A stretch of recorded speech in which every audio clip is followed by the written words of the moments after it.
बताने जा रही हूँ, पढ़ाने जा रही हूँ। फर्स्ट लेसन है भाषा। सभी क्लासों में यही है, फर्स्ट वाला लेसन 1 से 4 तक। तो आपको अच्छे से पढ़ना है, समझना है। आप बुक में देखकर पढ़ सकते हैं उसको। फर्स्ट लेसन है भाषा।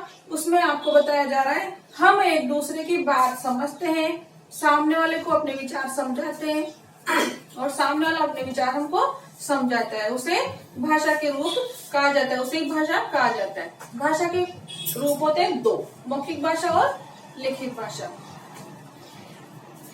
मौखिक भाषा है जो हम बोलकर समझाते हैं, सामने वाला हमारी बात सुनकर समझता है, उसे मौखिक भाषा कहते हैं। लिखित भाषा होती है हम लिखते हैं और सामने वाला पढ़ता है, उसके बाद समझता है, उसको लिखित भाषा कहते हैं। अब देखो पूरा लेसन है भाषा का, उसमें यही बात होती है, मेन बात यही है कि भाषा मन के भाव या विचार प्रकट करने का साधन भाषा कहलाता है।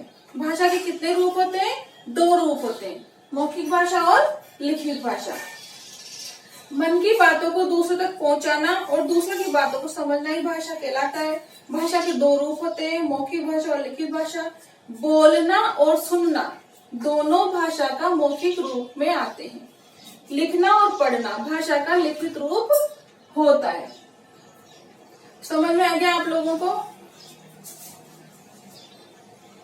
अब आपको ये मैंने बोर्ड पे लिखा हुआ है, ये आपको होमवर्क में करना है। 2 क्वेश्चन है। फर्स्ट क्वेश्चन है भाषा किसे कहते हैं? मन के भाव या विचार प्रकट करने का साधन भाषा कहलाता है। भाषा के कितने रूप होते हैं? नाम लिखिए। भाषा के 2 रूप होते हैं, मौखिक भाषा और लिखित भाषा। ये तो आपको होमवर्क में करना है। उसके बाद आपको बुक में रीडिंग करना है, बुक में पढ़ना है मौखिक भाषा और लिखित भाषा की डेफिनेशन, परिभाषा। मौखिक भाषा किसको कहा जाता है? जिसको हम बोलते हैं और सामने वाला सुनकर समझता है, वो मौखिक भाषा कहलाती है। जिसको हम लिखकर समझाते हैं, सामने वाला पढ़कर समझता है, उसको हम लिखित भाषा कहलाते हैं।